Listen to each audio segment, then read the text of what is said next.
measuring? Well, it actually measures the electrical impulses put out by the muscle. Oh, I see. I'm just going to put the lead up. It's not going to be the most comfortable thing, but...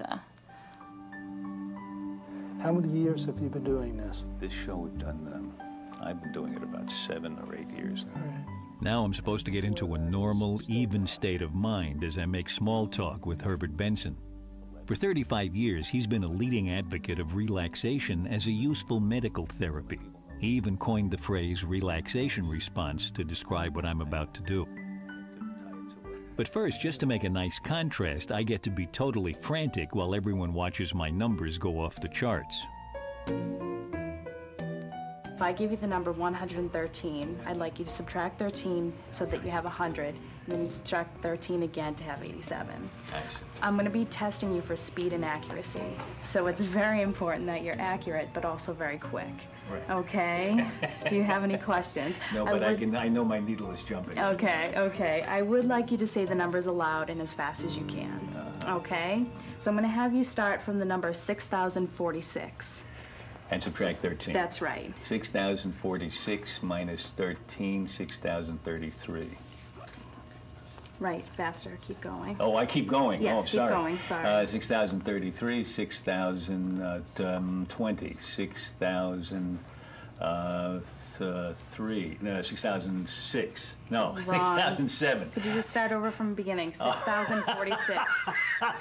Okay, start over. 6,046. 6,046 minus 13, 6,000. I'm sorry. 6,046 minus 13. I could do this the first time. I can't do it now. 6,000. As I'm flailing around, it's not just these measures that are jumping. The stress hormones in my blood must be surging too. 6,020. Mercifully, Herbert Benson comes to the rescue. 5,007 and 4, 7 and 10, 6, 5. Okay, that's enough. Let me show you how to evoke the relaxation response. So if you will, just close your eyes. And relax all your muscles, starting with your feet, your calves, your thighs. Shrug your shoulders around. Roll your head and neck around. Great. Wonderful. Now sit without movement and just focus on your breathing.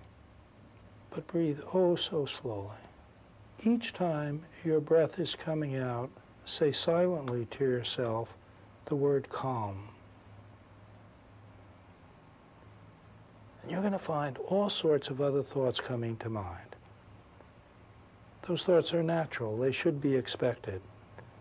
But when they occur, don't be upset, but simply say, oh well, and passively come back to the word calm. On each out-breath, calm. And as the other thoughts come to mind, just, oh well, and back to calm. This is a simple, basic form of meditation. The sensors confirmed what I was beginning to feel, that I was more relaxed. Now just slowly, slowly open your eyes.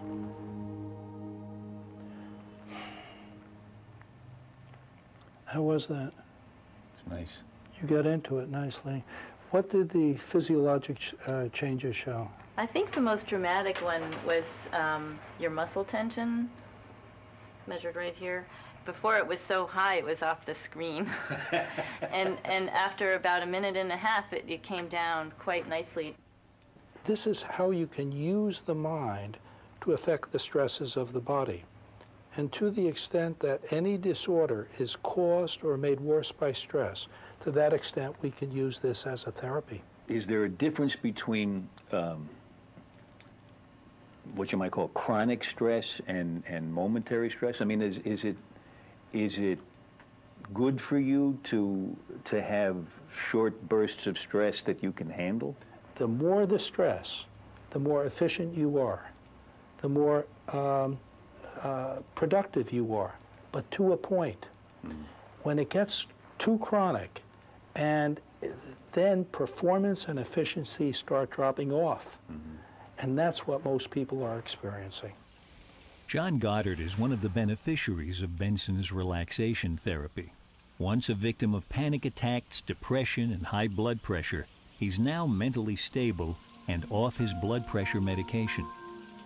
He says his daily meditation is responsible. It's given me my life back. I was hiding in my house for 12 years. I was so frightened. And now I'm out in the world. I'm actually working again. It's just so fantastic. Gina Francis failed for years to get pregnant. After learning relaxation techniques, she now has one child, and there's another on the way. Elisa Toledo had a stress-induced heart attack. Her cardiologist recommended yoga-based relaxation for stress management. When I used to feel stress, I would do very shallow breathing, and that really is a sign of stress.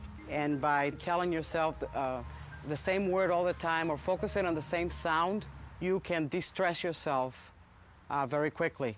I mean, it doesn't happen like within seconds, but you can over a period of a few minutes de-stress yourself.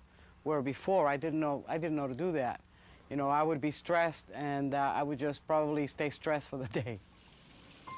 It makes sense that reducing stress lowers blood pressure or increases the chance of pregnancy, because the fight-or-flight stress response does the opposite, increases blood pressure and shuts down reproduction.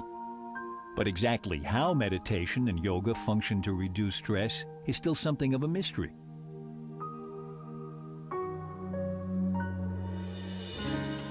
This is northern India, the foothills of the Himalayas, and the year is 1981. These scenes were filmed on visits led by Herbert Benson to track down experts in Tummo Yoga.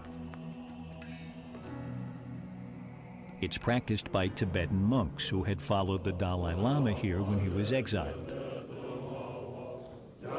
Benson, knowing of the Dalai Lama's reputation for openness, got permission to investigate. For years, the practice of Tummo has been a secret within Tibetan Buddhist practice, and you allowed the West to have studies of this for the first time. Why is that?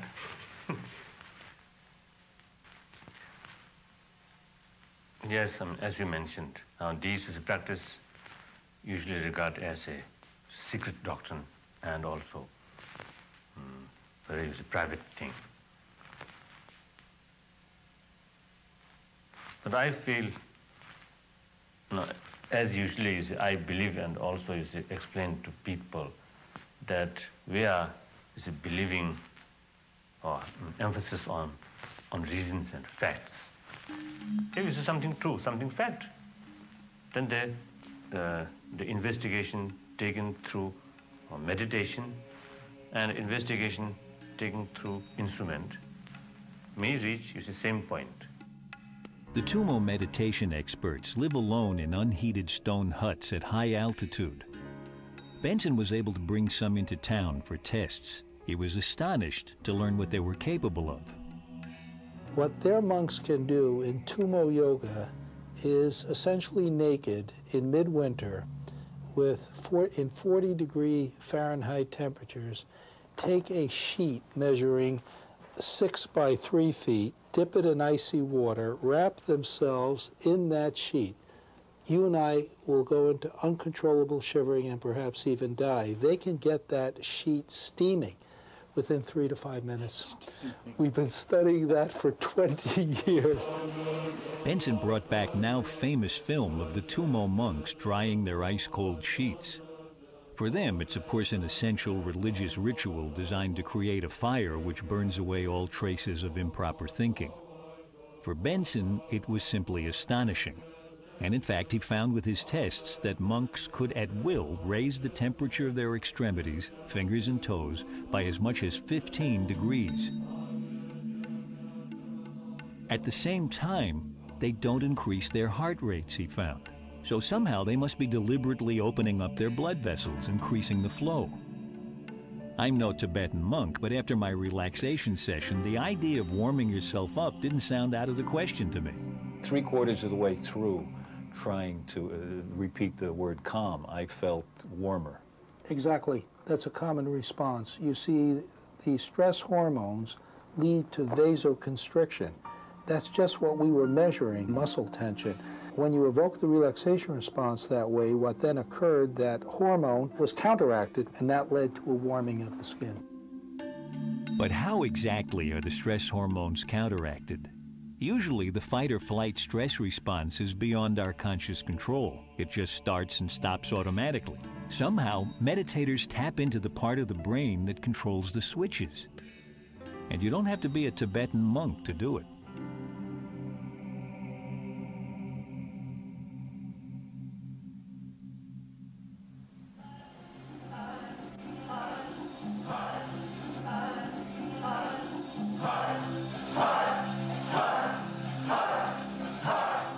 We're in a community just outside Boston which follows the Sikh religion and practices a kind of yoga called Kundalini, which literally means coiled like a snake. Kundalini yoga aims to uncoil the snake, unleashing the energy of body and mind.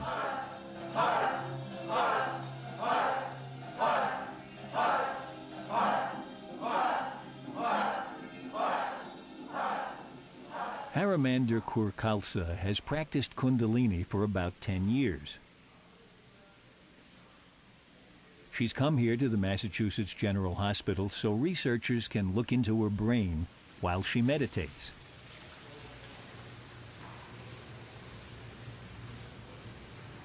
The study's being run by Sarah Lazar, a psychologist, assisted by Katie Killalea. So this should be just a little snug.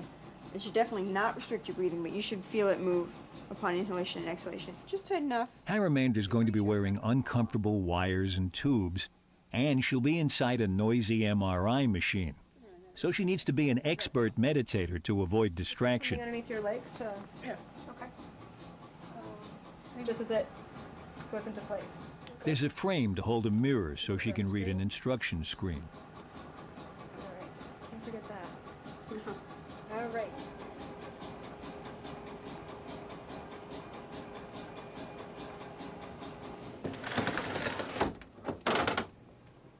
The operators line up the 30 thin slices in which the machine will picture brain activity.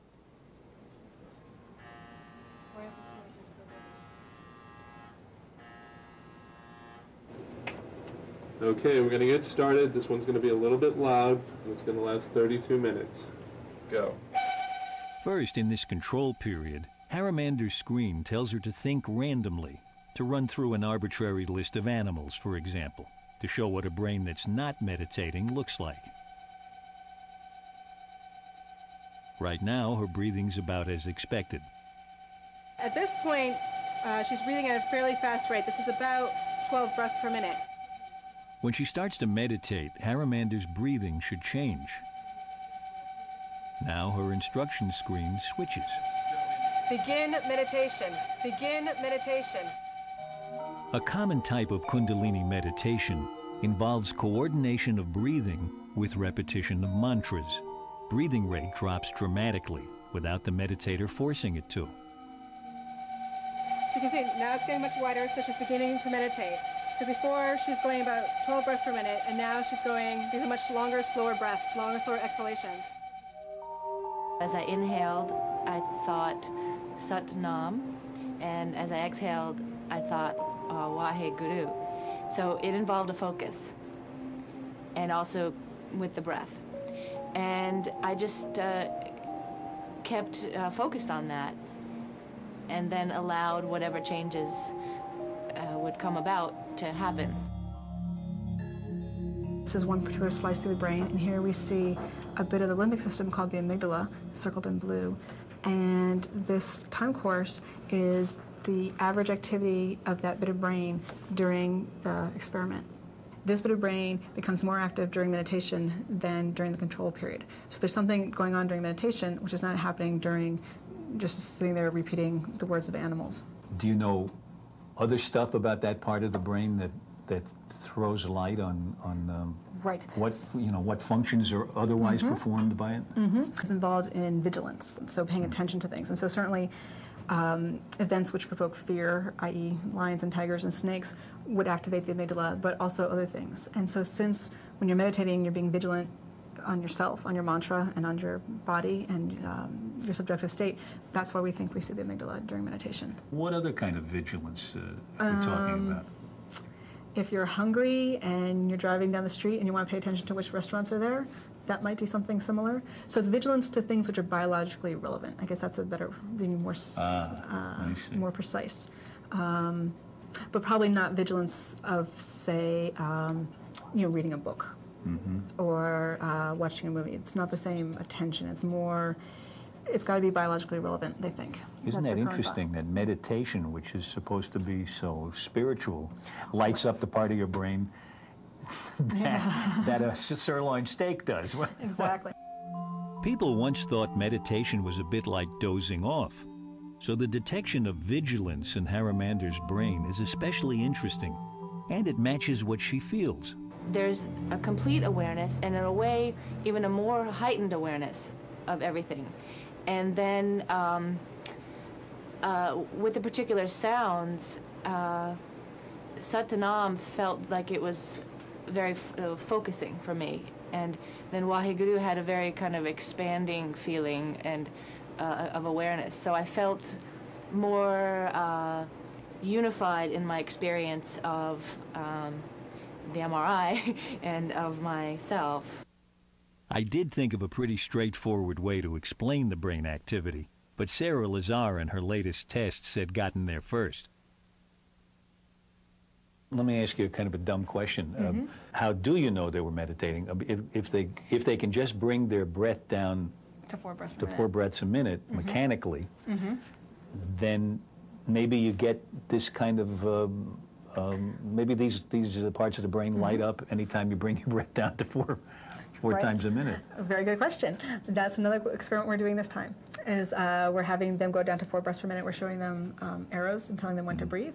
And so far what we've seen is that, no, this is not the pattern you see when you just change your breathing rate, right? So there's something more to it. So, no. Sarah Lazar's experiments have shed some light on how meditation and relaxation reduce stress, because the part of the brain that was active in the meditators is also involved in sending signals that control the fight or flight stress response. But we still don't know how meditators change those signals more or less at will. Regardless of how it works, meditation does help people deal with the stress of life. This is how Haramander puts it. Life presents situations, and most of these situations I'm not going to know what they're going to be. And so by encountering my own self, my own mind, through meditation in my meditation practice, then when I'm out in the world, whatever confronts me, I've already confronted my own self and my own reactions, so then I can confront it squarely. And let's say you're worried about your health, or you're worried because your boss is stressing you all the time. Can simply meditating relieve you of that stress, or do you have to go through an involved psychotherapy? It's very important to try and change the situation itself. In other words, if it's a social situation, recognize it for what it is and try and rectify it. But if you can't, as many of us can, change the situation, then you could protect against the harmful effects of stress, or at least lessen them, by regularly evoking the relaxation response. And people should do that regularly. Just think of the numbers of people who have told you, without my yoga, without my daily exercises, many will say, without my prayer, I don't feel as calm as I do otherwise. And although this isn't speaking to the inherent value of the beliefs in these various things, it certainly shows their effects. So, can we be worried sick? No doubt. Are less stressed people less sick? Yes. Can we deliberately reduce stress?